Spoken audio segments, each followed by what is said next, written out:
Hello friends, आपका स्वागत है अधिकार एजुकेशन में। और आज हम इस वीडियो के माध्यम से देखने वाले हैं द प्लेटफॉर्म कोचिंग सेंटर, जो कि पटना का टेस्ट सीरीज के लिए बहुत ही फेमस कोचिंग संस्थान है। सभी लोग जानते होंगे, मुशल्लापुर हाट में है। तो उसने वो जो ऑफलाइन टेस्ट सीरीज अपने कोचिंग में कंडक्ट करवा रहे हैं बीपीएससी शिक्षक बहाली के लिए, तो उसका हम आज 8वां टेस्ट देख रहे हैं। इससे पहले वाली टेस्ट को आपने अगर नहीं देखा है तो आप प्लेलिस्ट से जाकर उसको भी इसके बाद देख लीजिएगा।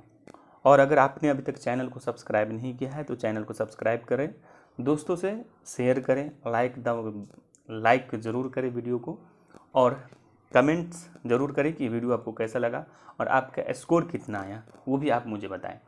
तो चलिए हम शुरू करते हैं। और पहला प्रश्न से थोड़ा हम इसको जूम कर देते हैं ताकि आपको अच्छे से समझ में आए। और काफ़ी स्टैंडर्ड पेपर यहाँ जो है ये बन रहा है। तो चलिए हम शुरू करते हैं। पहला प्रश्न है कि अर्थशास्त्र की दुर्लभता संबंधी परिभाषा किसके द्वारा दी गई। तो आपको इसमें बताना है। हम थोड़ा 2, 4, 5, 10 सेकेंड टाइम लेंगे ताकि आप इसको सोचें और उसके बाद हम आंसर बताएंगे, ठीक है। तो एडम स्मिथ ए में, बी में रॉबिन्स, सी में पीगू, डी में मार्शल। तो इसका आंसर है बी है रॉबिन्स। नेक्स्ट क्वेश्चन है कि भारत में न्यूनतम मजदूरी अधिनियम कब पारित हुआ। ए 1948, बी 1956, सी 1958, डी 1966। तो इसका आंसर है ए 1948। थर्ड क्वेश्चन है कि इष्टतम जनसंख्या उस बिंदु पर होगी जब ए राष्ट्रीय आय अधिकतम होगा, बी प्रति व्यक्ति आय अधिकतम होगा, सी जनसंख्या अधिकतम होगा, डी प्रति व्यक्ति उपभोग अधिकतम होगा। तो इसका आंसर हो जाएगा बी, प्रति व्यक्ति आय अधिकतम होगा। नेक्स्ट है फोर्थ नंबर क्वेश्चन। अदृश्य बेरोजगारी होती है सदैव। ए स्वैच्छिक, बी अनैच्छिक, सी घर्षणात्मक, डी मौसमी। तो इसका आंसर हो जाएगा बी अनैच्छिक। नेक्स्ट है फिफ्थ प्रश्न। पूंजीवाद में सम्मिलित होता है ए आय का समान वितरण, बी प्रतियोगिता की अनुपस्थिति, सी सरकार की असीमित भूमिका, डी निजी लाभ। तो इसका आंसर हो जाएगा डी निजी लाभ। पीडमॉन्ट मैदान डैश द्वारा बनते हैं। ए पवन, बी ग्लेशियर, सी नदी, डी भौमजल। तो इसका आंसर हो जाएगा सी नदी। सातवां प्रश्न है कि मध्य कपासी डैश का एक उदाहरण है। ए निम्न मेघ, बी मध्य मेघ, सी उच्च मेघ, डी इनमें से कोई नहीं। तो इसका आंसर हो जाएगा बी मध्य मेघ। आठवां प्रश्न है समवहनीय वर्षा अधिकांशतः प्रतिदिन डैश में होती है। ए ध्रुवीय क्षेत्र में, बी शीतोष्ण क्षेत्र, सी हिमालयी पर्वतीय क्षेत्र, डी भूमध्य सागरीय क्षेत्र। तो इसका आंसर हो जाएगा डी भूमध्य सागरीय क्षेत्र। नौवां प्रश्न है क्यूरोसियो धारा डैश में देखी जाती है। ए अटलांटिक महासागर, बी प्रशांत महासागर, सी हिंद महासागर, डी कोई नहीं। तो 9 का आंसर हो जाएगा बी प्रशांत महासागर। 10वां प्रश्न है कि भारत में उच्चतम ज्वार क्षेत्र डैश के पास देखा जाता है। ए गुजरात तट, बी सुंदरवन क्षेत्र, सी विशाखापट्टनम, डी तमिलनाडु। तो इसका आंसर हो जाएगा ए गुजरात तट। सॉरी। प्रश्न 11 है अरकुंडे पुस्तक डैश के द्वारा लिखी गई। ए हमबोल्ट, बी रीटर, सी रेटजेल, डी वाइडल, डी ला ब्लास। तो इसका आंसर हो जाएगा बी, रीटर के द्वारा। अल्फा अल्फा है, ए एक कस्बा, बी एक जनजाति, सी एक प्रकार की घास, डी एक खनिज। तो इसका आंसर हो जाएगा सी, यह एक प्रकार का घास है। 13 प्रश्न है, कौन सी नदी कश्मीर घाटी में बहती है? ए झेलम, बी तीस्ता, सी रावी, डी व्यास। तो आप इसका आंसर हो जाएगा ए झेलम हो जाएगा। अब आइए 14 प्रश्न पे। 14 प्रश्न कहता है कि भूकंप की तीव्रता मापने के लिए हम डैश का प्रयोग करते हैं। ए मार्कली पैमाना, बी रिश्तर पैमाना, सी दोनों, डी बैरोमीटर। तो इसका आंसर हो जाएगा ए मार्कली पैमाना। 15 प्रश्न है कि निम्नलिखित में से किसे काली पृथ्वी मृदा कहते हैं? ए पोइजोल, बी लेटेराइट, सी चरनोजम, डी पेडोकॉल। तो बताइए 15 का आंसर क्या हो जाएगा? तो 15 का आंसर हो जाएगा सी चरनोजम। 16 प्रश्न है, आसवान परियोजना डैश की एक परियोजना है। ए मिस्र, बी सियान, सी साओ पोलो, डी हॉलवू। तो इसका आंसर हो जाएगा ए मिस्र। 17 प्रश्न है, ऋग्वेद संगीता की 1/4 ऋचाएं डैश को निर्देशित करती है। ए रुद्र, बी मारुत, सी असी, डी इंद्र। तो इसका आंसर हो जाएगा डी इंद्र। नेक्स्ट प्रश्न कहता है कि निम्नलिखित में से कौन सा युग्म सही नहीं है? ए एलोरा गुफा राष्ट्रकूट, बी महाबलीपुरम पल्लव, सी खजुराहो चंदेल, एलिफेंटा गुफाएं मौर। तो इसका आंसर हो जाएगा डी। 19वां प्रश्न है कि निम्नलिखित पर विचार कीजिए कि नालंदा विश्वविद्यालय, विक्रमशिला विश्वविद्यालय दोनों को पाल वंश के दौरान विकसित हुए। और दूसरा है कि नालंदा विश्वविद्यालय और विक्रमशिला विश्वविद्यालय दोनों को खिलजी द्वारा नष्ट किया गया। तो देखिए इसमें जो हम आंसर आपको बताने जा रहे हैं, जो आंसर प्लेटफॉर्म कोचिंग ने दिया है, और इसमें मुझे लगता है कि प्लेटफॉर्म कोचिंग ने जो आंसर दिया है वो गलत है। क्योंकि देखिए नालंदा विश्वविद्यालय हम लोग सभी जानते हैं कि कुमार गुप्त ने बनाया था, और ये गुप्त काल में बनाया गया था। नालंदा विश्वविद्यालय जो गुप्त काल में बनाया गया था, और विक्रमशिला को धर्मपाल बनाया था पाल वंश में। तो ये क्या है स्टेटमेंट? ये गलत स्टेटमेंट हो जाना चाहिए। और जब ये गलत स्टेटमेंट हो जाएगा तो हमारा देखिए ये गलत हो गया तो ये भी आंसर नहीं होगा, और ये सी तो कट गया। और सेकंड ऑप्शन कह रहा है कि नालंदा विश्वविद्यालय और विक्रमशिला विश्वविद्यालय को दोनों खिलजी वंश द्वारा नष्ट किया गया था। तो ये सही है, तो सही है तो इसका आंसर तो होना चाहिए था बी होना चाहिए था। लेकिन इन्होंने जो आंसर दिया है द प्लेटफॉर्म ने, वो आंसर उन्होंने ए दिया है। तो आप इसको देख लीजिएगा, मेरे हिसाब से बी होना चाहिए, लेकिन इन्होंने ए दिया है तो हम इसको ए ही आपको बता रहे हैं। ठीक है, चलिए आइए 20वां प्रश्न। आइए 20वां प्रश्न कहता है कि ग्वालियर के निकट बाघ की गुफाएं निम्नलिखित में से किस युग की चित्रकला का प्रतिनिधि करता है? ए मौर्य युग, बी गुप्त युग, सी कुषाण युग, डी राजपूत युग। तो इसका आंसर हो जाएगा बी गुप्त युग। क्वेश्चन नंबर 21 कहता है कि भारत के राष्ट्रपति द्वारा देश द्वारा निर्वाचित होता है।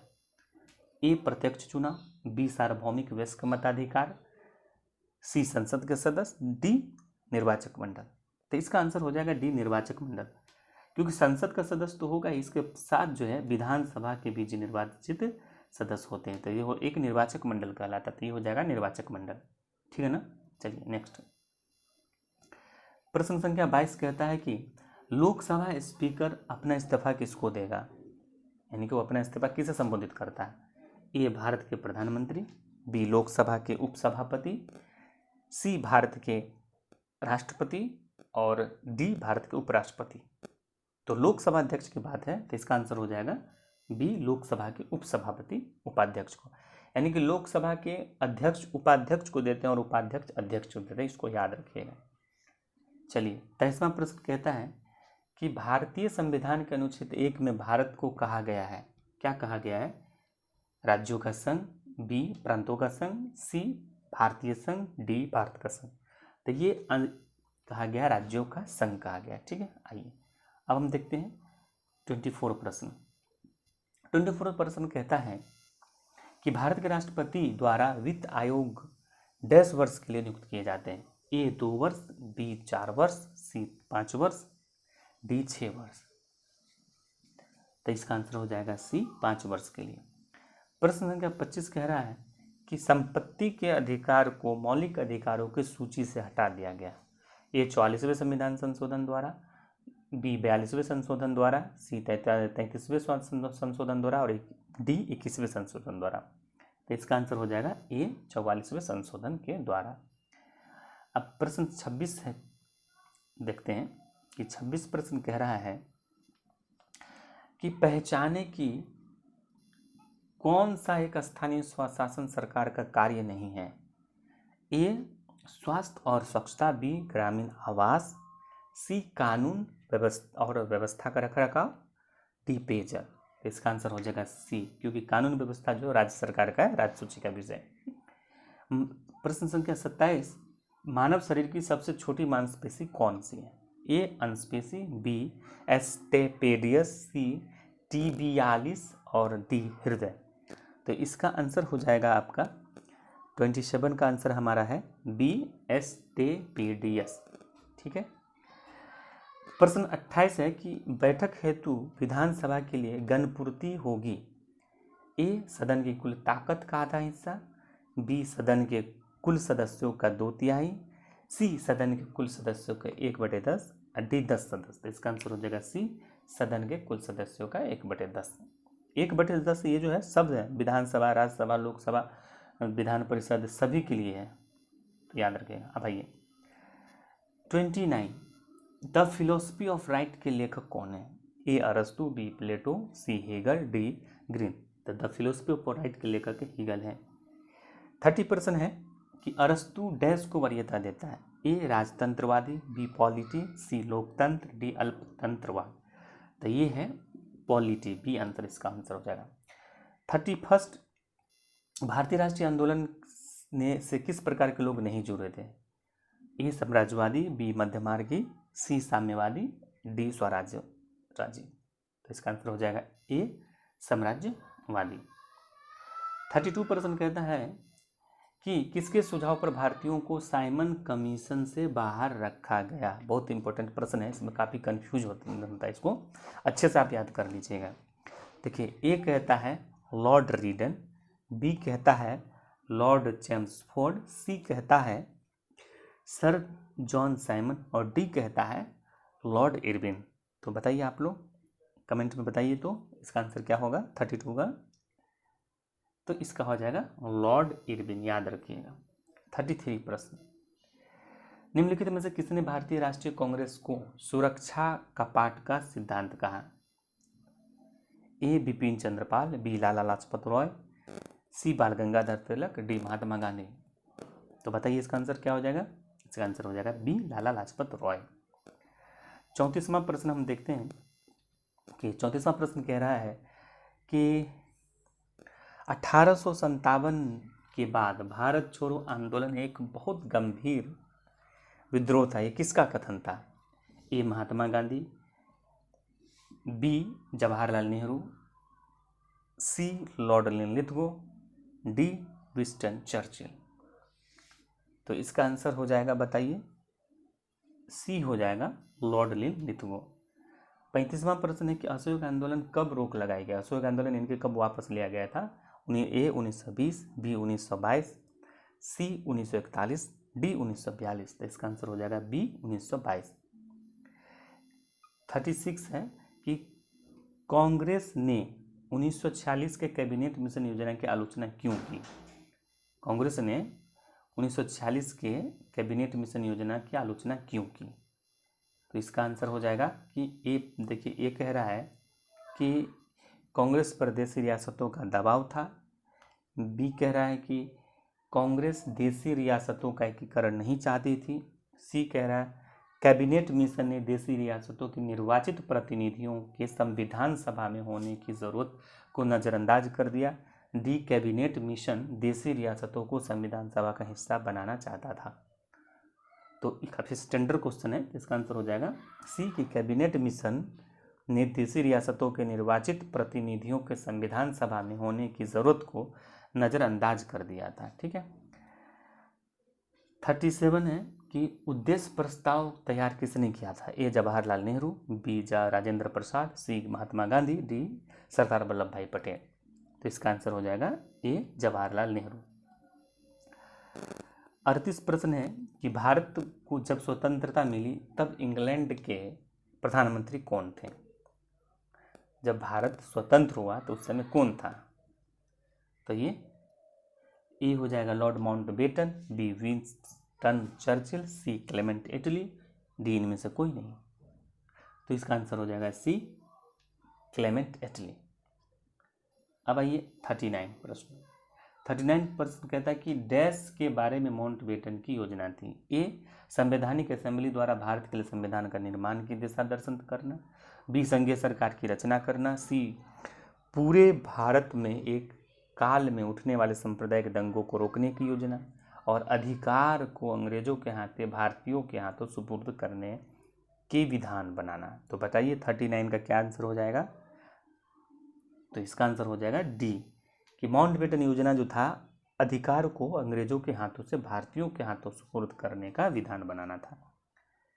अब ये 40 प्रश्न देखिए, 40 प्रश्न कहता है, ये करंट का, ये जो है ना करंट का प्रश्न है कि अंतर्राष्ट्रीय लूसोफोन महोत्सव का आयोजन किस राज्य में किया गया? ए, मणिपुर, बी, गोवा, सी, कर्नाटक, डी, असम। लूसोफोन महोत्सव, अंतर्राष्ट्रीय लूसोफोन महोत्सव का आयोजन कहाँ किया गया?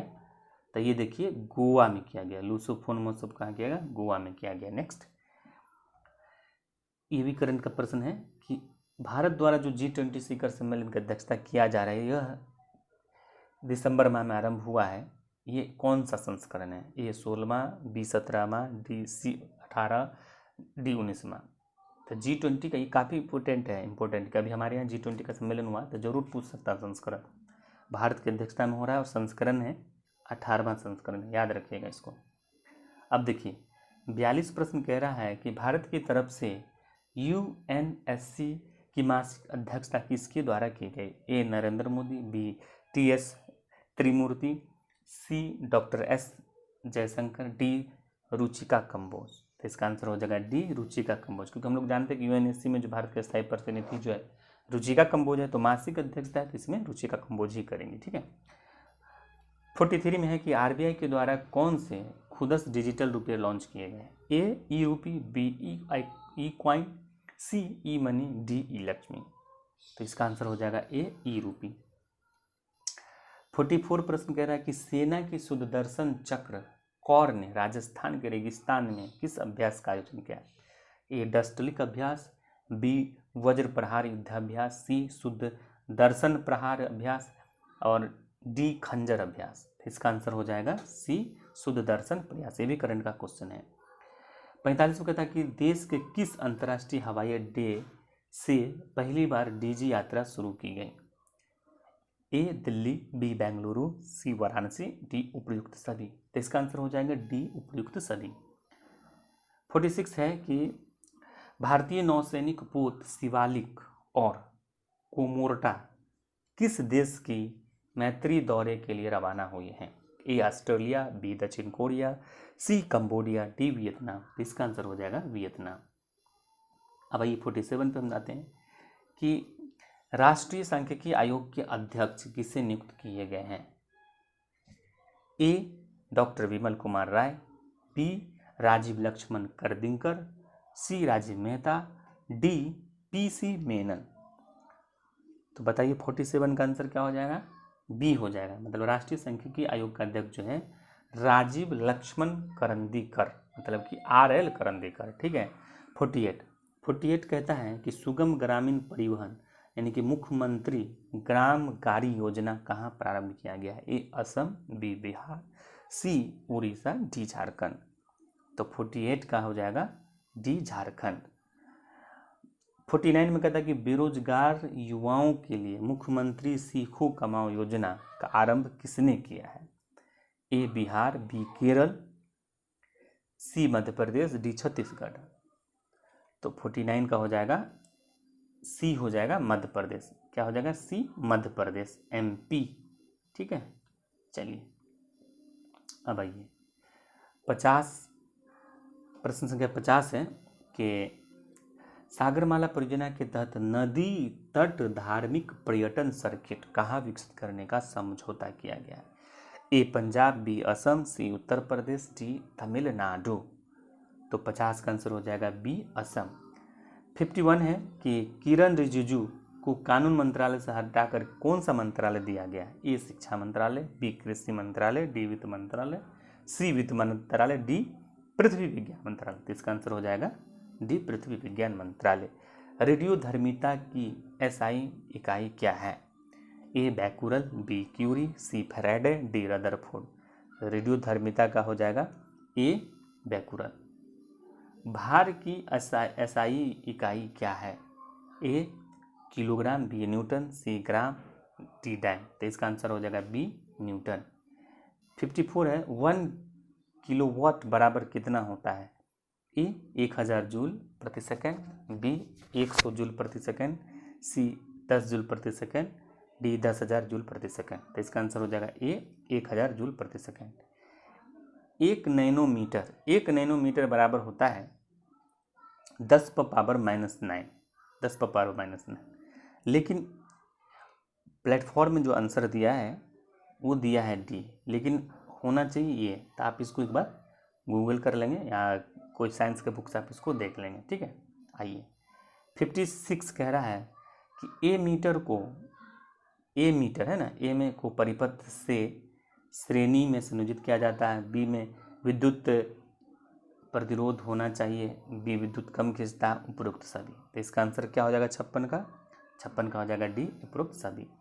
57 है कि टैकोमीटर डैश का तापमान मापता है? एक मिश्र धातु के संघटक का, द्रव की प्रवाह का, सी तापमान का, गति पालक चक्र के घूर्णन चाल का, मतलब कि फ्लाईव्हील का। था इसका आंसर हो 57 का आंसर हमारा हो जाएगा डी हो जाएगा। ठीक है, चलिए 58 कह रहा है कि बल एवं विस्थापन का गुणनफल डैश कहलाता है, मतलब क्या कहलाएगा?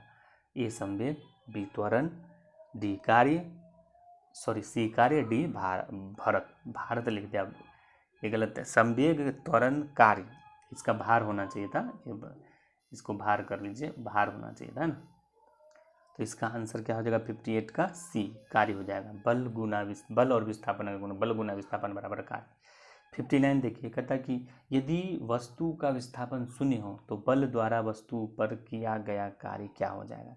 तो वस्तु का जब विस्थापन ही 0 होगा तो उसका कार्य क्या हो जाएगा? ए निष्क्रिय हो जाएगा, बी ऋणात्मक हो जाएगा, सी धनात्मक हो जाएगा, डी 0 हो जाएगा। तो इसका आंसर हो जाएगा डी 0 हो जाएगा। ठीक है, आइए अब हम देखते हैं प्रश्न संख्या 60 प्रश्न कह रहा है कि डैश में विसरण अत्यधिक तीव्र होगा? ए ठोसों में, बी द्रवों में, सी गैसों में, डी प्लाज्मा में। तो इसका आंसर हो जाएगा सी गैसों में। 61 प्रश्न है कि द्रव के ठोस में परिवर्तन की प्रक्रिया को क्या कहा जाता है? ए विखंडन, बी उत्पादन, सी हिमीकरण, डी संलयन। तो इसका आंसर हो जाएगा सी हिमीकरण। 62 परमाणु के नाभिक मॉडल पहली बार किसके द्वारा दिया गया? परमाणु के नाभिक का मॉडल पहली बार किसके द्वारा दिया गया?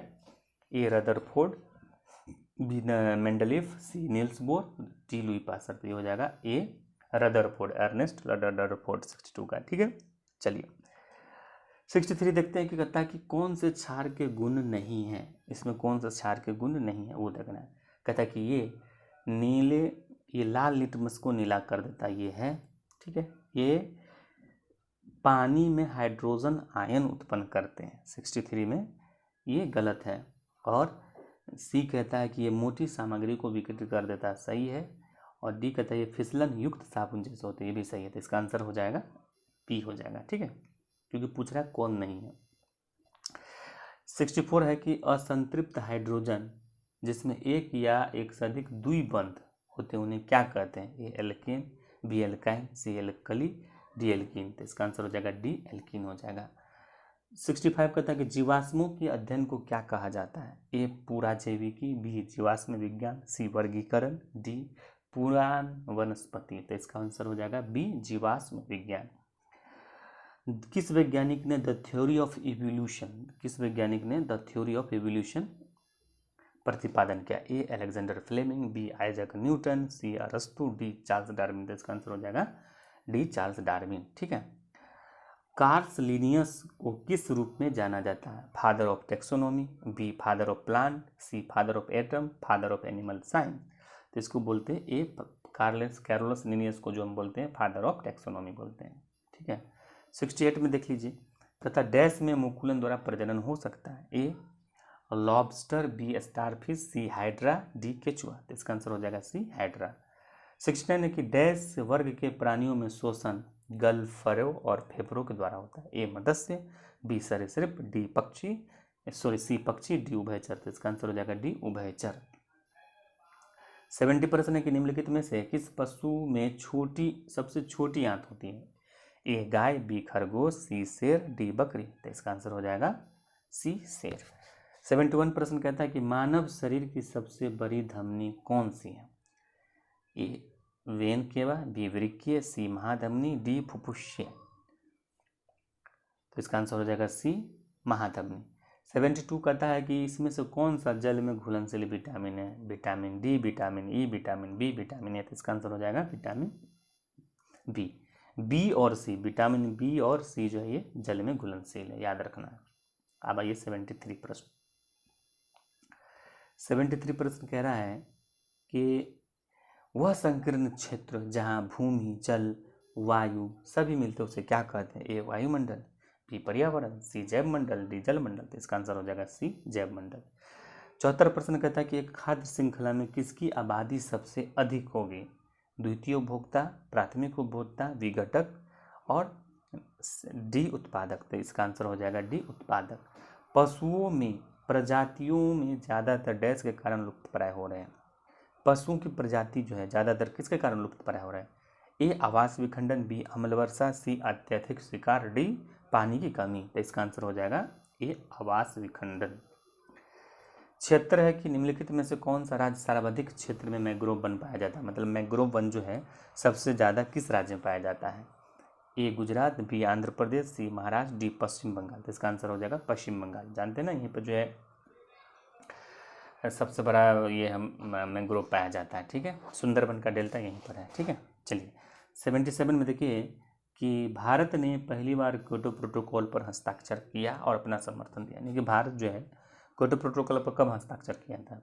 ए अक्टूबर 2002, बी सितंबर 2002, सी अगस्त 2002 और डी जुलाई 2002। 77 का हो जाएगा सी अगस्त 2002, याद रखना है। मॉन्ट्रियल प्रोटोकॉल का संबंध किससे या उसका लक्ष्य क्या है? ए ओजोन अपक्षय तत्वों को कम करना, बी जैव विविधता का संरक्षण करना, सी जल प्रदूषण नियंत्रण करना, डी कार्बन डाइऑक्साइड का उत्सर्जन करना। तो इसका आंसर हो जाएगा ए ओजोन के क्षय को कम करना, ओजोन अपक्षय को तत्वों को कम करना। ठीक है। 78। अब ये 79 प्रश्न कहता है कि कंप्यूटर के किस भाग को नर्व सिस्टम कहते हैं? A software, B hardware, C control unit, D program. तो इसका आंसर हो जाएगा सी कंट्रोल यूनिट। प्रश्न 80, चक्रवात प्रभावित म्यांमार की सहायता के लिए भारत के द्वारा कौन सा ऑपरेशन चलाया गया? ए ऑपरेशन देवी शक्ति, B operation Dost, C operation Corona, D operation Ganga. तो इसका आंसर हो जाएगा 80 का सी ऑपरेशन करुणा। ऑपरेशन दोस्त तुर्की और जो भूकंप आया था उसके लिए किया गया था। और चलिए अब है ये प्रश्न देखिए, अब मैथ का प्रश्न आता है। तो मैथ का प्रश्न का हम आपको आंसर बता दे रहे हैं, आप इसको बनाकर देखिए कि आपका आंसर क्या आ रहा है। ठीक है, क्योंकि अगर मैथ बनाएंगे तो फिर लंबा चला जाएगा और उतना लंबा वीडियो अच्छा नहीं होता है। चलिए तो हम एक एक करके प्रश्न करते हैं, आप किसी पेज पे लिख लें, या अगर आप लोग कहेंगे तो हम इस क्वेश्चंस को जो है ना टेलीग्राम चैनल पे डाल सकते हैं। आप अधिकार एजुकेशन टेलीग्राम चैनल को ज्वाइन कर लें, और इस वीडियो के डिस्क्रिप्शन में भी हम लिंक डाल दे रहे हैं, आप वहाँ से भी जुड़ सकते हैं। ठीक है ना। तो चलिए 81 का आंसर जो है सी हो जाएगा, 82 का आंसर डी हो जाएगा, 83 का आंसर जो है डी हो जाएगा। अब आइए 84 का आंसर जो है ए हो जाएगा, और 85 का आंसर जो है ए हो जाएगा, 86 का आंसर सी हो जाएगा, 87 का आंसर बी हो जाएगा, 87 का आंसर जो है हमारा हमने बताया आपको बी हो जाएगा, और 88 का आंसर जो है ए हो जाएगा। 88 का आंसर कितना हो जाएगा, ए हो जाएगा। 88 का आंसर हमारा ए हो जाएगा। और आइए 89 का आंसर डी हो जाएगा, 90 का आंसर जो है डी हो जाएगा। अब आइए 91 का आंसर डी हो जाएगा, 92 का आंसर जो है ये भी हमारा डी हो जाएगा। अब आइए 93 का आंसर जो है ए हो जाएगा, 94 का आंसर बी हो जाएगा, 94 का आंसर बी हो जाएगा। 95 का आंसर जो है आपका बी हो जाएगा, 96 का आंसर सी हो जाएगा, 97 का ए हो जाएगा, 98 का सी हो जाएगा, 99 का डी हो जाएगा, 100 का सी हो जाएगा, 100 का जो आपका आंसर सी हो जाएगा, 101 का ए हो जाएगा। ये 102 पे अब रीजन का प्रश्न चल रहा है। 102 का जो है सी हो जाएगा, 103 का जो है ए हो जाएगा, 104 का जो है बी हो जाएगा, 105 का जो है ए हो जाएगा, 106 का जो है डी हो जाएगा, 107 का जो है आपका ए हो जाएगा, 108 का जो है बी हो जाएगा, 109 का जो है आपका बी हो जाएगा, 109 भी आपका बी हो जाएगा। ठीक है। 110 आइए 110 का डी हो जाएगा, 111 का ए हो जाएगा, 111 का जो है ए होगा, 32 हो जाएगा 111 का। ठीक है। 112 का ये 112 का आपका बी हो जाएगा, 113 का आपका बी हो जाएगा, 114 का आपका ए हो जाएगा, 115 का आपका डी हो जाएगा। भाई 116 पे जल्दी कर देते हैं। 116 का जो है आपका सी हो जाएगा, 116 का सी हो जाएगा। 117 का आपका ए हो जाएगा, 118 का आपका जो है ए हो जाएगा, 118 का ए हो जाएगा। 119 का जो है आइए 119 का डी हो जाएगा, और 120 का भी डी हो जाएगा। तो ये था हमारा टेस्ट संख्या 8 था। ठीक है। आपने वीडियो देख लिया, यहाँ तक देखने के लिए बहुत बहुत धन्यवाद। और चैनल को सब्सक्राइब अभी तक नहीं किए तो चैनल को सब्सक्राइब कर लें, क्योंकि इस पर हम अभी बीपीएससी शिक्षक भर्ती से बहाली से वीडियो अपलोड करते रहते हैं। और ये वो वीडियो हम आपको ये टेस्ट सीरीज अपलोड आपको प्रोवाइड कर रहे हैं जो आपको मार्केट में अवेलेबल नहीं है। ये सिर्फ वहाँ जो बच्चे टेस्ट देते हैं उसको अवेलेबल होते हैं, जो ऑफलाइन में कंडक्ट करवाया जाता है। ठीक है। तो चलिए वीडियो कैसा लगा आप ज़रूर बताएंगे। वीडियो देखने के लिए बहुत बहुत धन्यवाद, और कमेंट दें, सुझाव ज़रूर दें। तो चलिए हम नेक्स्ट वीडियो में फिर मिलते हैं।